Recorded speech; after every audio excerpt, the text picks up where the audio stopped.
Dans Apocalypse, aujourd'hui, nous avons aussi la visite de notre sœur Esther.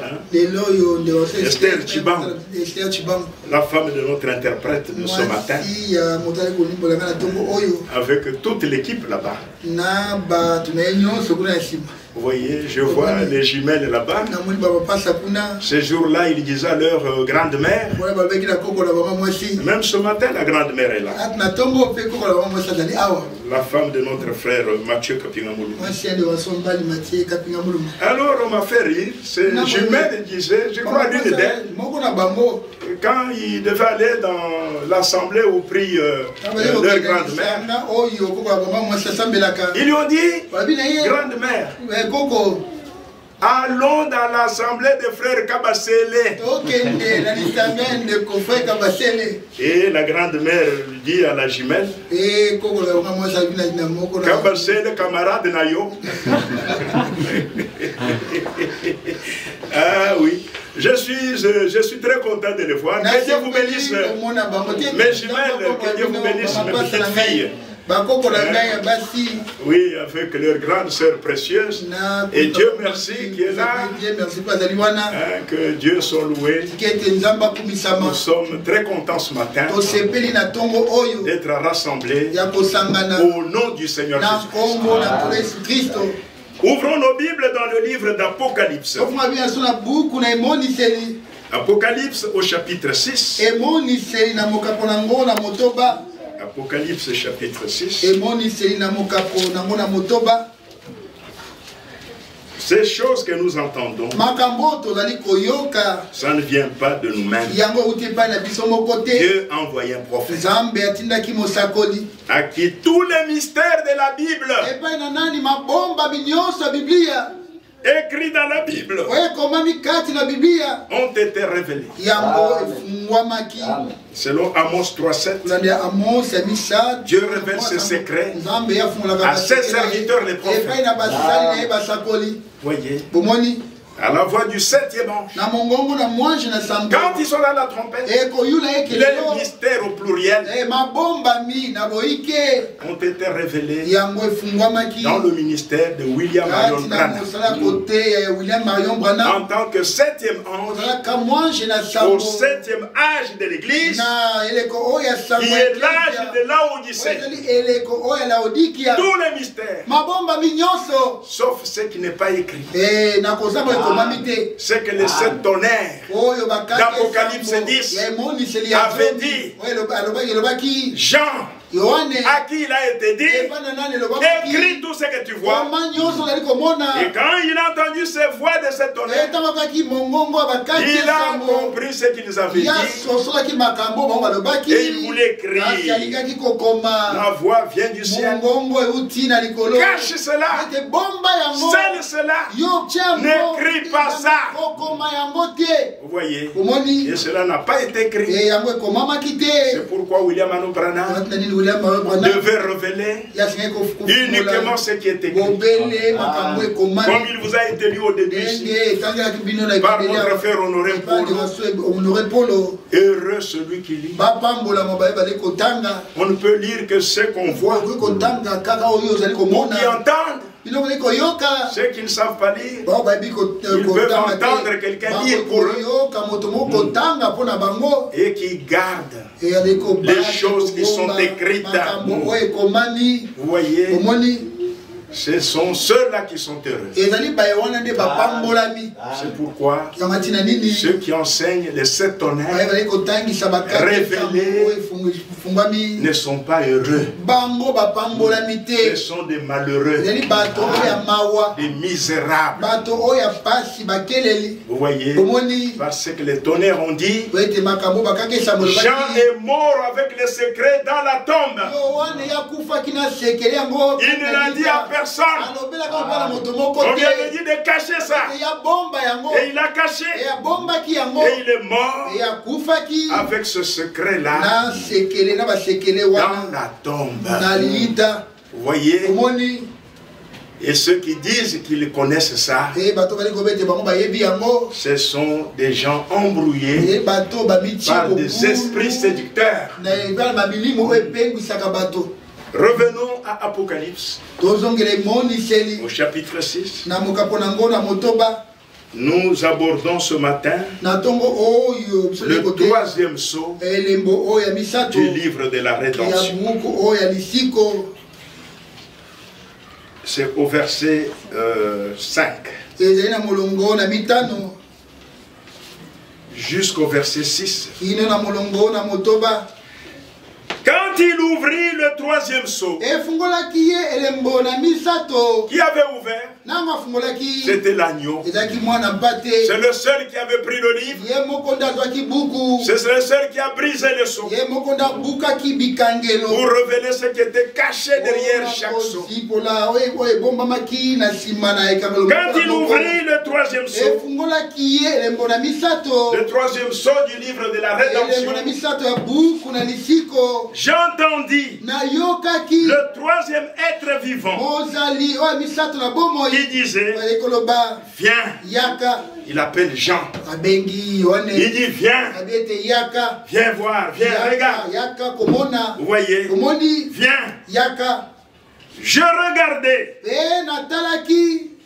Et voici, parut un cheval noir.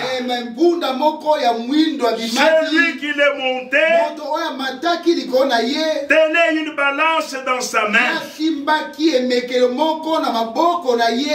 j'entendis au milieu de 4 êtres vivants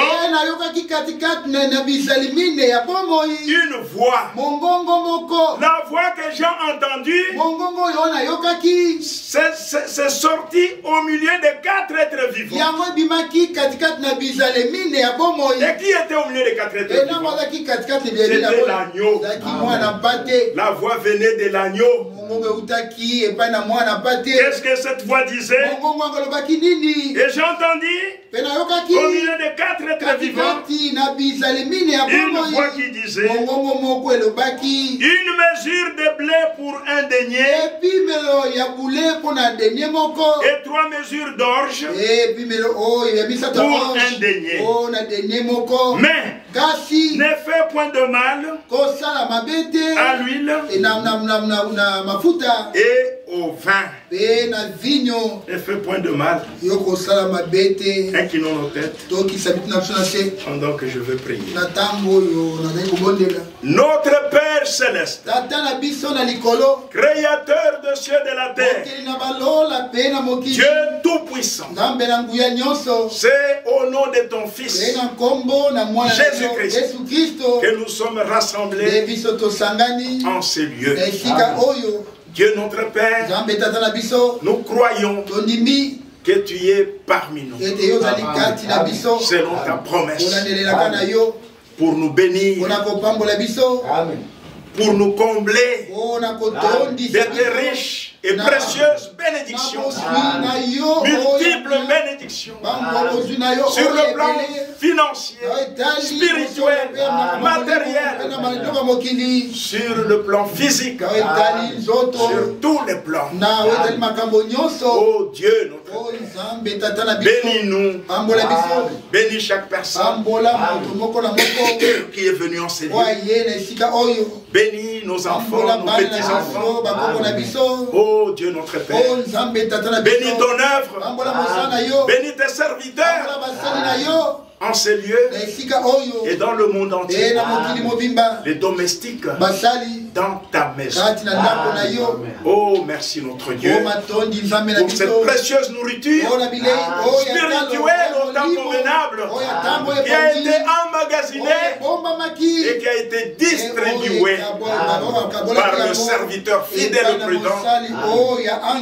Oh mon Dieu, tu as repris ton prophète, tu as repris le serviteur fidèle et prudent.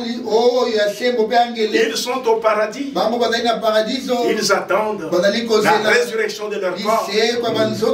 Mais nous, par ta grâce, nous sommes encore vivants dans ce corps mortel. Accorde-nous la force, la bonne santé pour continuer à te servir, Seigneur, pour continuer à partager le même repas spirituel, Seigneur, à la table du Seigneur, par le Saint-Esprit. Bénis ce petit troupeau. Bénis également, Seigneur, notre frère Daniel Diabola, qui nous a accordé l'hospitalité. Bénis sa femme, bénis ses enfants, bénis son travail, bénis le travail de chaque frère et chaque sœur en ce lieu, Seigneur. Ceux qui n'ont pas de travail, donne-leur du travail, Seigneur. Ceux qui ont de travail, accorde-leur qu'ils puissent être rémunérés justement. Oh, merci notre Dieu. Merci notre Père. Pour toutes les bénédictions que tu n'as cessé de nous accorder à l'écoute de ta parole par tes serviteurs dans cette assemblée, l'église de Kinshasa. Merci notre Dieu. Merci notre Père. Répands ta bénédiction sur chacun, sur mon interprète, sur l'auditoire, visible et invisible, ceux qui entendront cette prédication au loin, sur Internet, qu'ils soient aussi bénis. Dans le nom du Seigneur et Sauveur, Jésus-Christ. Amen. Amen. Vous pouvez vous asseoir. Comme je vous avais dit, ce dimanche, on ne va plus faire la récapitulation. On l'avait fait dimanche passé, mais ce matin, on va tout droit au troisième sceau du livre de la rédemption. Les deux premiers sceaux ont été brisés et la révélation a été donnée à notre frère William Marion. Et c'est ce que nous avons partagé le dimanche passé. Et ce matin, nous abordons le troisième sceau du livre de la rédemption. Nous avions même parlé de ce livre. Vous voyez, scellé de cette sceau. Le titre de propriété de tout ce qu'Adam avait perdu et qui a été récupéré par notre parent rédempteur. Oh, que notre Dieu soit d'avoir pourvu du parent rédempteur qui nous ramène dans tout ce qu'Adam avait perdu. Que notre Dieu soit loué pour ça. Et ses parents rédempteurs, le seul digne, c'est le Seigneur Jésus-Christ. Et le Seigneur Jésus-Christ, c'est Dieu lui-même sous une forme humaine. Emmanuel, Dieu avec les hommes. Vous voyez, Dieu, l'unique Dieu, Dieu le Père, avec les hommes, sous une forme humaine. Voyez, c'est ça le Seigneur Jésus-Christ. C'est celui que nous adorons. C'est lui notre Dieu. Il doit être ton Dieu personnel. Voyez, tu dois faire des expériences personnelles avec le Dieu de la Bible. Voyez, ainsi mes amis, nous n'allons pas encore retourner pour parler encore en détail du premier saut, du deuxième saut. Mais néanmoins, lorsque le premier saut est ouvert, Jean avait un cheval blanc, puis quelqu'un montait dessus. Il avait un arc sans flèche. Après, il fut couronné et il est parti en vainqueur nous en avons parlé. Quand Jean a vu, c'était des symboles mystérieux. Même Jean n'a pas compris. Il a seulement dit ce qu'il a vu. Et c'est ce qu'il a écrit. Derrière le sceau, le premier sceau, le livre de la rédemption, quand il fut brisé, Jean regarde, il voit un cheval blanc. Puis il voit quelqu'un monter avec un arc, sans flèche. Après une couronne lui fut donnée. Et après le cavalier là, il est parti en vainqueur pour vaincre. Qui peut comprendre ça? Un mystère. Mais il a été promis à la voix du 7e âge. Du 7e âge de l'église. Les mystères au pluriel de la Bible seront révélés. Même les mystères des sceaux du livre de la rédemption. Alléluia. Que notre Dieu soit loué. Il est fidèle à ses promesses. Élie est venu, Élie est parti. Mais il nous a laissé la Bible ouverte. Tous les mystères révélés. C'est pourquoi ceux qui ont été appelés au ministère, évangélistes, docteurs, apôtres, prophètes, bergers, ils peuvent maintenant prendre. Chacun selon son ministère, selon la capacité que Dieu lui a donnée, et parler au peuple de Dieu. Amen. Au nom du Seigneur Jésus-Christ. Et ces hommes-là, ils doivent fermer la bouche des contradicteurs, des séducteurs. Vous voyez, ainsi mes amis, c'est ainsi que Dieu, dans sa grâce, il nous a révélé la Bible. Oh, que notre Dieu soit loué. Il ne faut pas aller l'étudier dans une école de théologie. Une perte de temps. Une perte de temps. C'est la parole de Dieu. C'est la pensée de Dieu exprimée. Paul dit, Dieu nous l'a révélé par son esprit. Par son esprit. Tu ne peux rien comprendre sans l'intervention du Saint-Esprit. Tu ne comprendras pas. Vous voyez, tu ne comprendras pas. Tu vas lire et tu vas faire de Branham Dieu. Vous voyez, pourquoi? Mais tu as lu avec ta tête. Et le diable est venu dans ta tête. Et il t'a fait voir Branham. Dieu. Mais si c'est le Saint-Esprit qui est venu en toi, tu verras que c'est Jésus qui est Dieu. C'est ça l'avantage d'être conduit par le Saint-Esprit. On ne lit pas la Bible comme un journal ou les brochures comme un journal. Il faut l'intervention divine par son esprit. Vous voyez, ainsi mes amis, ici dans l'Apocalypse 6, c'est déjà le 3e cheval. C'est le 3e sceau. Vous voyez, quand l'agneau a brisé le sceau, Jean a vu. Et ce qu'il a vu, il a écrit dans le livre pour nous. Et au temps de la fin, oh, Élie devait venir. Et Élie est déjà venu. Notre frère William Marion Branham, le prophète messager de l'âge de la Odyssée, le dernier prophète.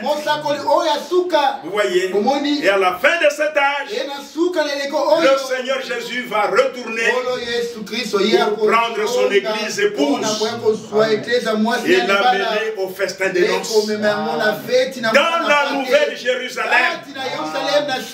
Vous voyez, et c'est ce que nous attendons.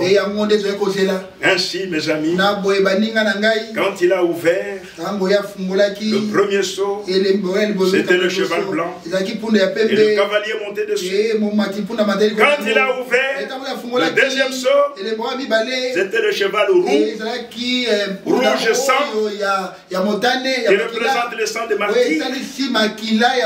Et le cavalier montait dessus. Il ne peut le fidonner. Et on ne pouvait plus encore vivre en paix. C'était maintenant pour tuer tous ceux qui ne croyaient pas au catholicisme, tous ceux qui ne croyaient pas dans sa doctrine nicolaïte, qui ne croyaient plus dans ses enseignements, vous voyez, anti-bibliques. Parce que ce cavalier-là, c'est l'antichrist. Vous voyez, et le cheval, c'est la puissance. C'est la puissance de l'antichrist. C'est une puissance antichrist. Pour combattre l'œuvre de Dieu qu'il a commencé depuis la Pentecôte. Pour contre-attaquer cela. Pour s'opposer à cela. L'esprit antichrist. Anti-parole de Dieu. Vous voyez. Et quand il a ouvert maintenant le troisième saut, Jean regarde, il voit un cheval noir, sombre. Ce sont les ténèbres. Les ténèbres couvrent la terre. Les ténèbres couvrent la terre. Vous voyez. Et il voit le même cavalier qui était sur le cheval blanc, puis sur le cheval rouge. Il est monté dessus. C'est ce que Jean voit. Et quand il le voit, il avait une balance dans sa main. Une balance dans sa main. Et pendant qu'il chevauchait, la voix sort de la bouche de l'agneau du Seigneur Jésus-Christ. Il lui dit une mesure de blé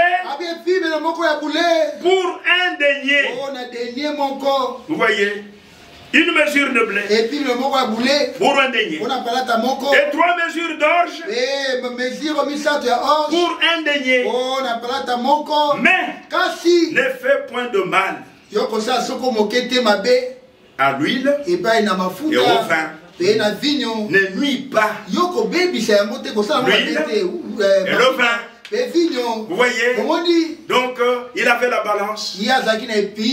L'orge et le blé, ce sont des céréales qui nous amènent à produire du pain pour avoir la force physique, pour survivre. Vous voyez, c'est de la nourriture naturelle pour la survie naturelle.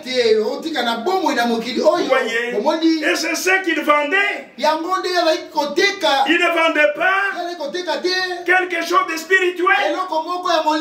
Non.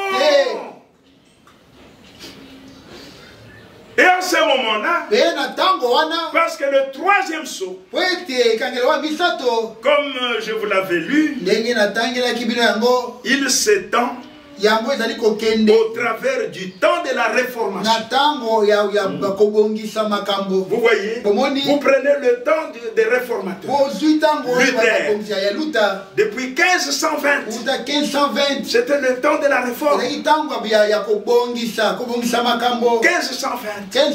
avec Luther, il y a Wesley après. Vous voyez, donc le troisième saut, il couvre cette période-là. Vous voyez, comme notre frère le dit ici, frère Ewald Frank, c'est à la page 33 de son livre Apocalypse, un livre scellé de 7 sceaux, au paragraphe 35.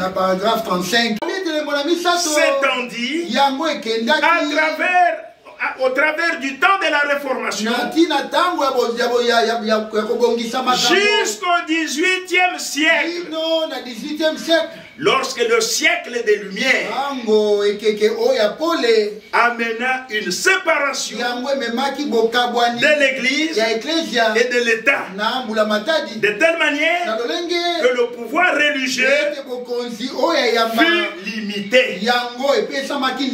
Vous voyez, fut limité. Donc c'était vers 1789. Je vous avais lu ça. Vous voyez? Donc là où il est dit, la Révolution française conduisit à la séparation de l'État et de l'Église et provoqua la fin du Saint-Empire romain. On l'appelait la nation allemande, parce que l'Allemagne était la force motrice de l'Empire romain. Vous voyez, c'est ce que notre frère dit ici. C'était le siècle des Lumières qui amena la séparation de l'Église et de l'État. Parce que l'Église et l'État s'étaient mariés. Vous voyez, et l'État était au service de l'Église, et l'Église au service de l'État. Et le cavalier, l'Antichrist, quand il a eu maintenant le pouvoir de l'État et le pouvoir religieux, unis ensemble, il a commencé à tuer tous ceux qui étaient contre sa doctrine. Mais maintenant, dans ce troisième saut, à l'époque des réformateurs, maintenant, le cavalier, il est sur le cheval blanc et sur le cheval noir. Vous voyez, non seulement il avait le pouvoir de l'État et de l'Église ensemble, mais on lui a encore ajouté un autre pouvoir. Il avait maintenant le pouvoir sur l'enfer, sur le séjour des morts. Vous voyez, et il a inventé ce qu'on appelle purgatoire.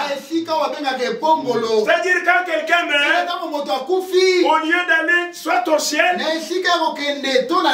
non, il passe d'abord par le purgatoire. Et le purgatoire, il faut maintenant que la famille qui est restée, ou les amis, qu'ils viennent donner de l'argent pour que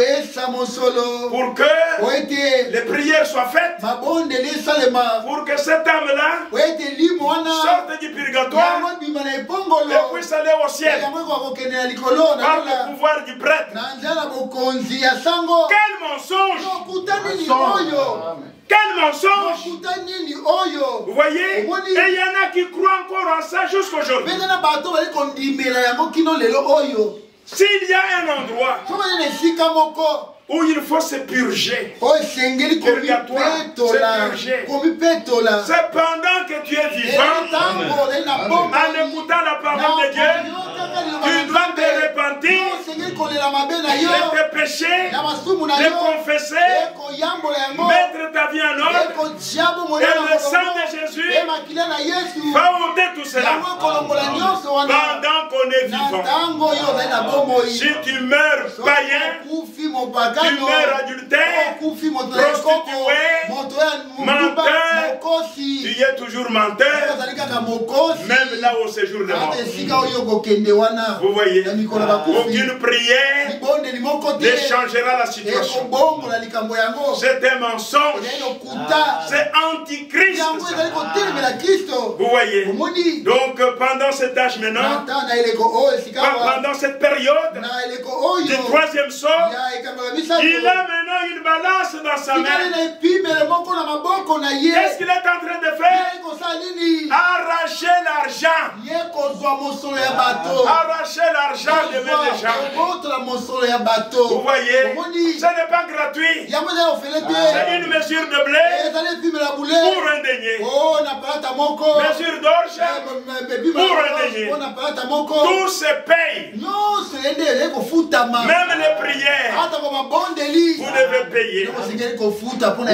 Vous voyez, pour votre frère qui est allé en enfer dans le séjour de mort, on doit prier pour lui, pour que son âme sorte de l'enfer et aille directement au ciel. Ce n'est pas gratuit. Une mesure de blé pour un denier. Vous voyez, l'orge et le blé, c'est la nourriture naturelle. C'est-à-dire, ce qu'ils vous disent là, c'est une fausse espérance. C'est charnel. Ce n'est pas spirituel. Vous voyez, ce n'est pas spirituel. Quand une âme est morte, et quand quelqu'un est mort, il est allé en enfer, au séjour des morts, aucune prière ne le sortira de là. Aucune prière ne changera son état. Vous voyez, c'est pendant que nous sommes vivants que notre âme doit expérimenter le changement de la nature pécheresse et vous revêtez la nature divine. Pendant que vous êtes vivant, après votre mort, c'est fini. C'est fini pour vous. Si vous mourrez chrétien, gloire à Dieu. Vous mourrez dans le péché, c'est la perdition. Vous voyez, maintenant, ce cavalier, l'antichrist, sur le cheval noir, maintenant il a une balance. Ce qu'il vous vend là, ça ne vous amènera jamais au ciel. Ça ne vous amènera jamais au ciel. Cette espérance qu'il vous donne là, c'est une fausse espérance. Vous voyez, c'est ça qui avait même énervé Luther. S'est énervé. Luther, notre frère, il était catholique romain, il était un prêtre, il était un érudit. Oui, c'était un homme très instruit. Il était prêtre catholique. Luther. Et Luther, qu'est-ce qu'il avait révolté, mes amis? Il voit un prêtre du nom de Tetzel. C'était la période où on était en train de construire la basilique Saint-Pierre à Rome. On était en train de construire cela. Il fallait de l'argent. Vous voyez, Tetzel, il est arrivé en Allemagne pour vendre les indulgences. Donc on appelle ça indulgence. Les indulgences. Vous voyez. Donc c'est-à-dire qu'il vient vous vendre.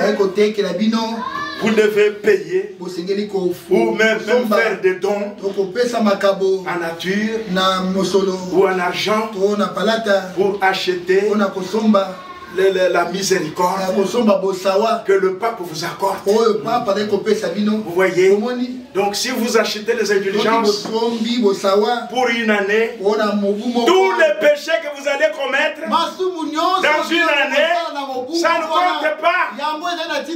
Le Saint-Père, il a déjà accordé la grâce. Et vous devez donner de l'argent. C'est ainsi que des rois, des dignitaires, ils ont payé ces choses-là. Ils pouvaient tuer les opposants. Ils pouvaient faire n'importe quoi. Ils ont les indulgences du pape, du Saint-Siège, Nabomata. 10, 20, même 10 ou 20. Ça ne compte pas. Le Saint-Siège, le pape, il pardonne les péchés. Donc tous ces péchés-là, ça ne sera pas compté. Quand Luther a entendu ça, Ce prêtre-là, du nom de Tetzel, achetez les indulgences. Venez, faites des dons. Ça l'a révolté.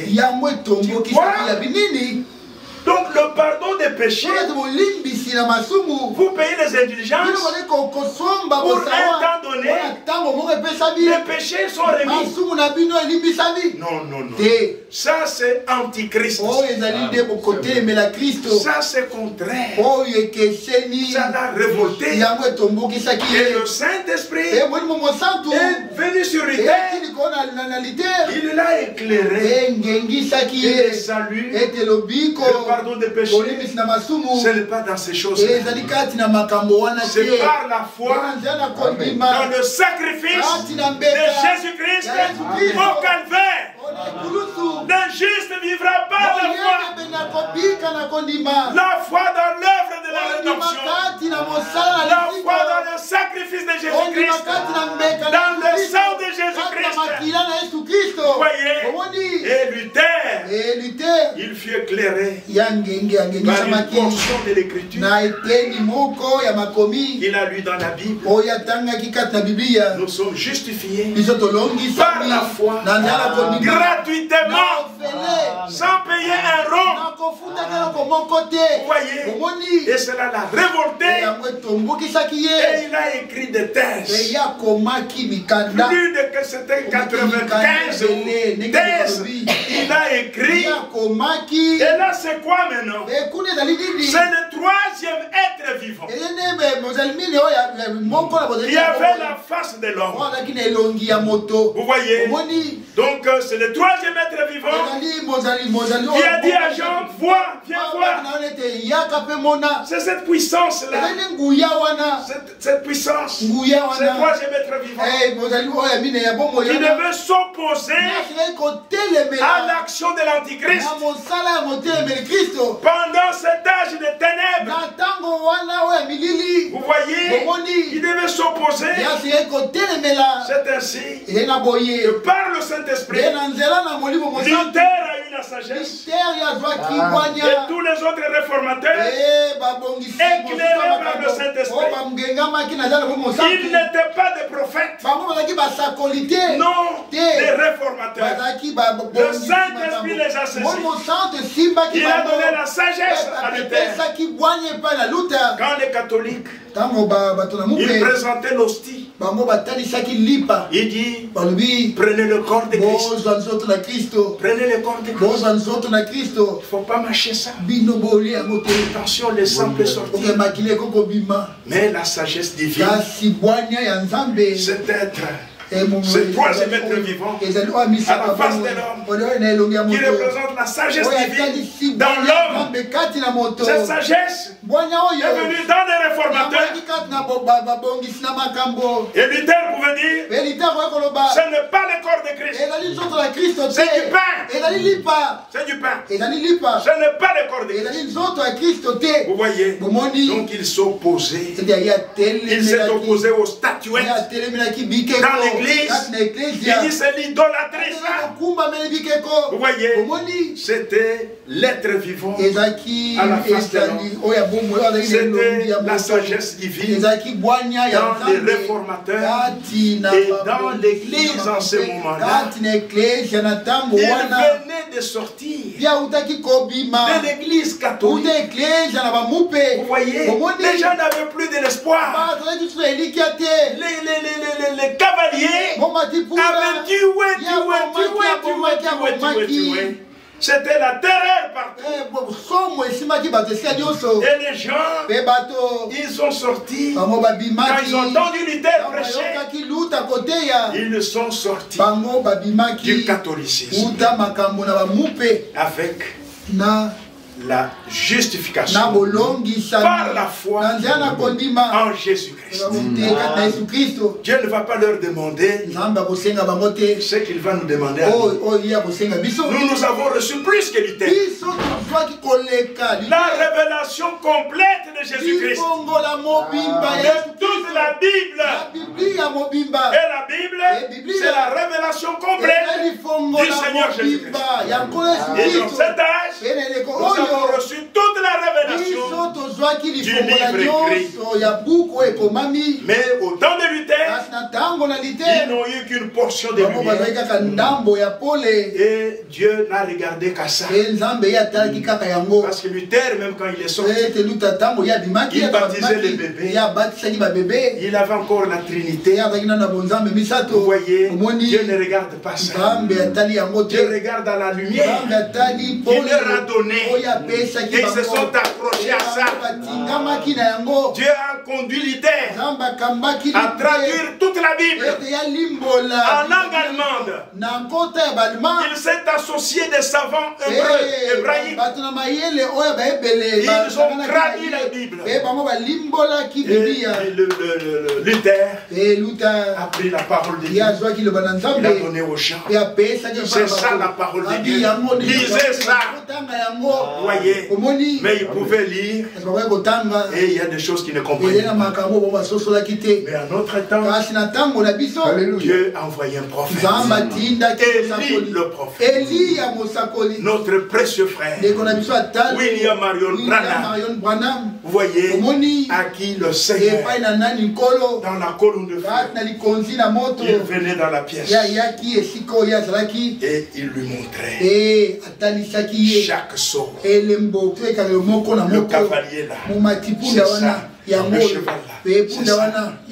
Dieu révèle ses secrets à ses serviteurs les prophètes. Le Saint-Esprit, Dieu lui-même, dans la colonne de feu, il lui montrait pendant jour après jour le mystère de sceaux. Et le sceau, les 4 premiers sceaux révèlent l'action de l'Antichrist pour s'opposer à l'église du Nouveau Testament, pour s'opposer à l'église corps de Christ, pour s'opposer à la parole de Dieu. Vous voyez, même Jean pouvait dire, il y a déjà des antichrists parmi nous. Ils sont sortis du milieu de nous parce qu'ils n'étaient pas les nôtres. Vous voyez, cet esprit-là s'est incarné dans un homme. Et cet homme-là, la Bible l'appelle le faux prophète. C'est après que les gens commencent à l'appeler Saint-Père. Le pape. Non, la Bible ne l'appelle pas pape. La Bible l'appelle faux prophète. Il enseigne contrairement au vrai prophète qui est le Seigneur Jésus-Christ dont Moïse avait parlé dans Deutéronome 18. Voyez, tout ce qu'il enseigne, il prétend être de Christ. C'est pour séduire. Il n'est pas de Christ. Il est antichrist. Il est contre la Bible. Vous voyez, ces enseignements sont contraires aux Saintes Écritures. Et il a commencé à vendre même le prière. Révérend, je suis venu pour te demander si tu veux faire les prières pour que l'âme de mon oncle, il est mort il y a 10 ans, il sorti. Il dit oui, il est au purgatoire. Il est au purgatoire. Il tient sa barre. Donc, bon, mais ça coûte. Bon, il faut $1000 pour faire des prières. Je vais le faire pendant 9 jours. Ils appelaient ça la neuvaine. C'est-à-dire de prière pendant 9 jours. Et je vais obtenir la faveur. L'âme de ton oncle là va sortir de l'enfer directement au ciel. Quel mensonge. Quel mensonge. Qu'est-ce qu'il fait? Il est en train d'arracher l'argent. Il est en train de s'enrichir. Vous voyez, c'est ce que lui disait. C'est ça que les gens devaient écouter. Ce que lui disait, c'est ça que les gens devaient faire. Vous voyez, donc il était maintenant sur le cheval noir, qui représente les ténèbres. Imaginez-vous, pendant tout l'âge de Thyatire, de 606 jusqu'en 1520. Voyez, cet âge qui a duré presque 1000 ans. L'Antichrist n'a fait que tuer les vrais croyants, les vrais chrétiens. Il n'y avait plus de traces sur la terre de la vraie parole de Dieu. C'était l'idolâtrie partout. Les gens faisaient le signe de la croix. Je ne sais pas si mon frère Paul Honoré, vous avez lu ce jour-là, dans le christianisme traditionnel, quand les gens ont commencé à faire le signe de la croix. Vous voyez, donc les gens commencent à faire ça. Avant de manger, il fait ça. Il croit qu'il a prié. Mais ce n'est pas la prière. Vous voyez, c'est du paganisme. Prier, c'est parler. Non, il fait ça. Même les joueurs font ça. On met le penalty avant d'aller voter. Si c'est un catholique romain, vous devriez faire ça. Pour que la balle puisse bien entrer. Vous voyez, tout cela, une fausse espérance qu'il donne aux gens. Et ce n'est pas gratuit. Vous devez payer les prières. Vous devez payer ça. Vous devez payer ça. Rien n'est gratuit. Mais rien de spirituel. Tout n'est que charnel. Ça n'a rien à voir avec le salut. Rien à voir. Et il n'a fait que s'enrichir. Rendre les gens pauvres. Et arracher de l'argent. Vous voyez. Et vendre les indulgences au roi, au président des républiques. Vous voyez, le président commence à tuer les gens. Donc il a reçu la bénédiction du Saint-Père. Il a déboursé des sommes d'argent pour que le mal qu'il va faire ne soit pas compté. Il a eu la grâce. Vous voyez, du Saint-Père. Et vous voyez un président de la République commence à tuer un roi, commence à tuer. Il a déjà la femme du Saint-Père. Il a payé de l'argent. Et ce n'était pas peu d'argent. Non, le Vatican encaissait de l'argent. Vous voyez, c'est comme ça qu'ils se sont enrichis. Ils se sont enrichis. Ce cavalier-là, sur le cheval noir, il a la juridiction sur le ciel. Il a le pouvoir sur le ciel, sur l'enfer et aussi sur le purgatoire. Le purgatoire n'existe pas. C'est du mensonge satanique. Vous voyez, donc pour faire entrer l'argent au Vatican, dans cette église, c'est l'antichrist avec de faux enseignements. Mais le Seigneur lui dit, ne fais point du mal à l'huile et au vin. Alléluia. Va vendre tes histoires là à ceux qui sont prédestinés à la perdition. Mais tu ne réussiras pas devant l'huile et le vin. Vous voyez, l'huile et le vin. L'huile représente le Saint-Esprit. Vous voyez, représente le Saint-Esprit. Et vous pouvez lire ça. Même dans Matthieu 25, il est parlé de vierges folles, des vierges sages. Les vierges sages n'avaient pas l'huile. Il n'avait pas le Saint-Esprit. Mais le vierge sage, elle avait de l'huile. Les vierges folles n'en avaient pas. L'huile représente le Saint-Esprit. Et le vin représente la stimulation qui est apportée dans les croyants par la révélation de la parole. Quand la parole est révélée dans les croyants, ça les stimule. La révélation, ça donne la joie. Et vous entendez quelqu'un dire Alléluia, Amen. Il a eu cette révélation. La révélation de la parole apporte la joie, apporte la stimulation. Imaginez-vous cette femme samaritaine qui était au puits de Jacob. Et elle trouve ce monsieur-là, ce jeune homme de 30 ans qui était là. Et il lui dit, femme, donne-moi à boire. La Samaritaine lui dit, mais toi tu es un juif, tu me demandes à boire.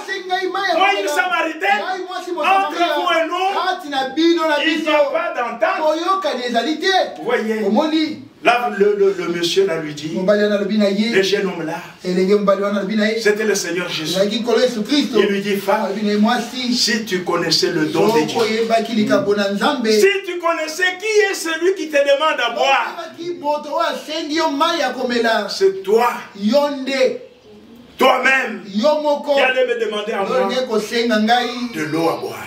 Et l'eau que moi j'allais te donner, si tu la prends, tu n'auras plus soif.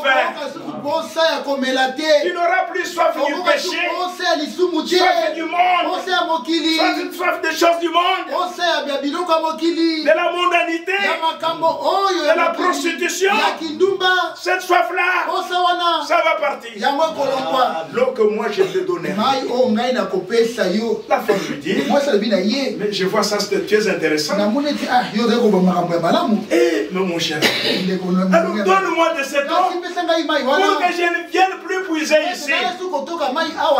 Elle a compris ça charnellement. Pour que je ne vienne plus puiser ici. Le Seigneur lui dit, c'est bien, je peux t'en donner. Mais pour l'avoir, il faut la repentance. Il faut la repentance. Vous voyez, il lui dit, va, appelle ton mari. Parce que tu en as eu 5. Et celui qui est resté à la maison, le 6e, n'est pas ton mari. On dit quoi? Et les amis, oui, j'en ai eu 5.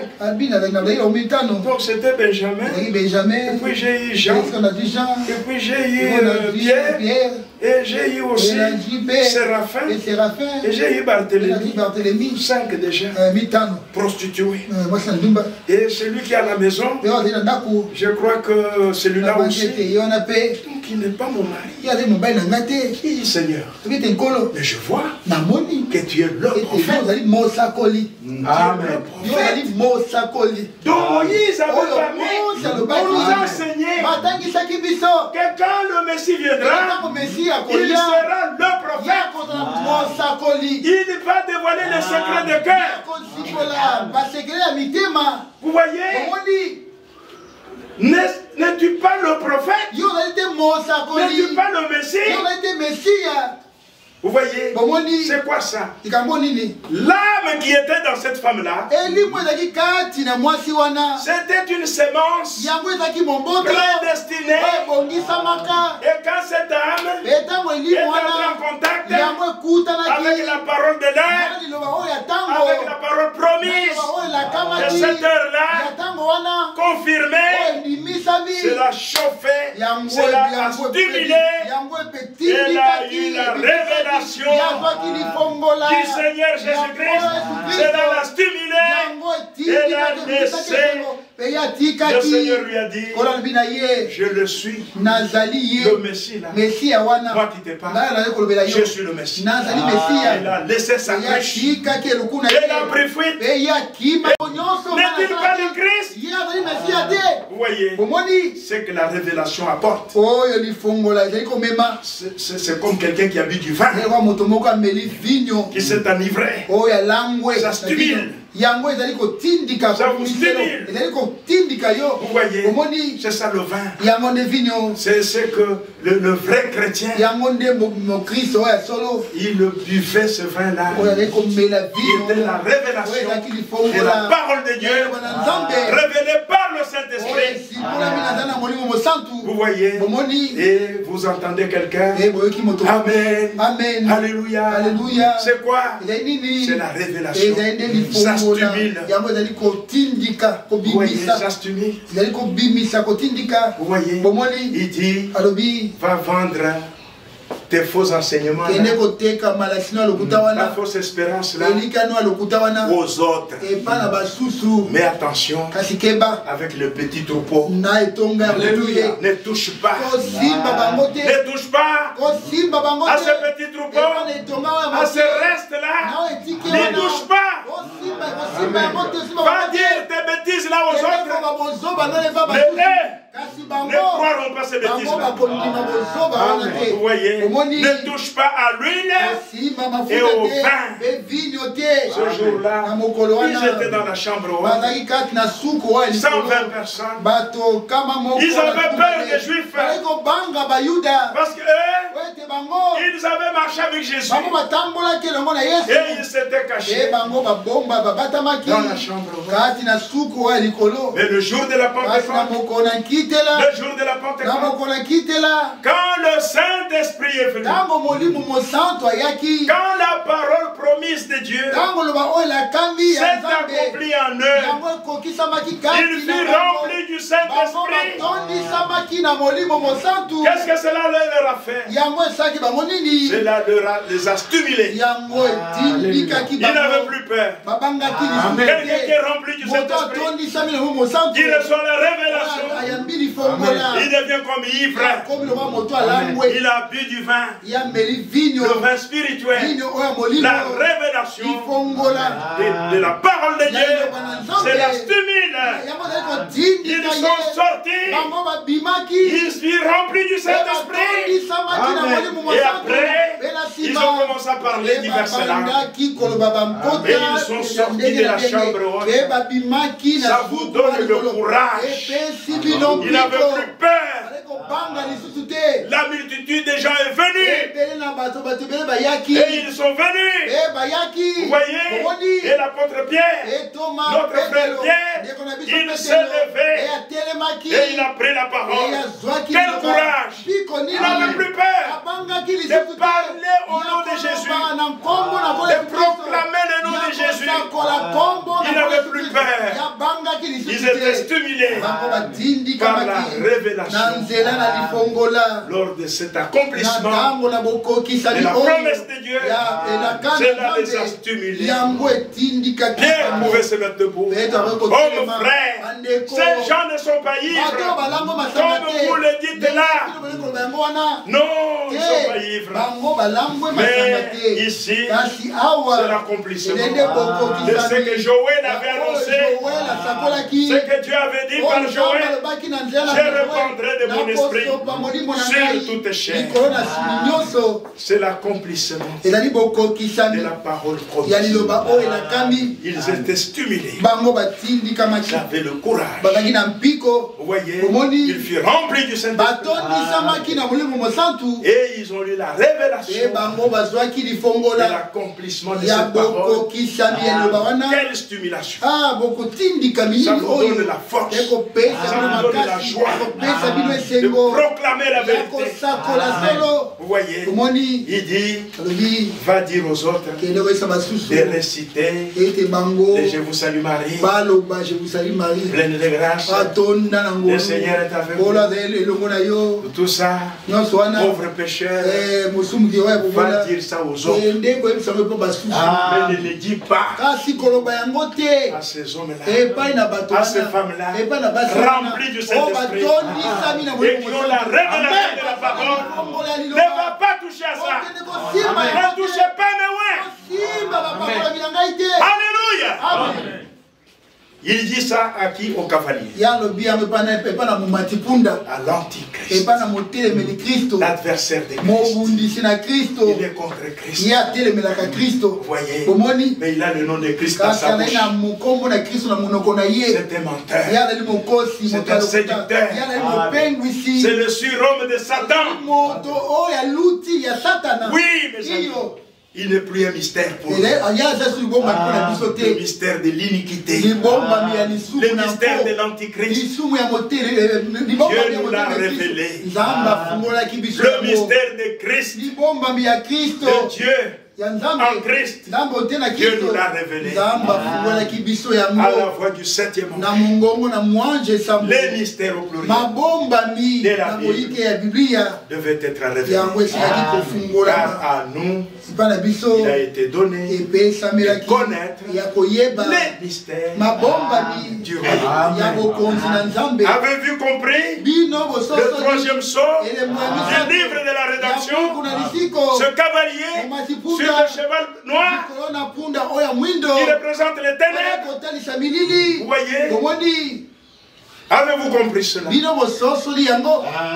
Amen. Par la révélation du Saint-Esprit. Que Dieu vous bénisse.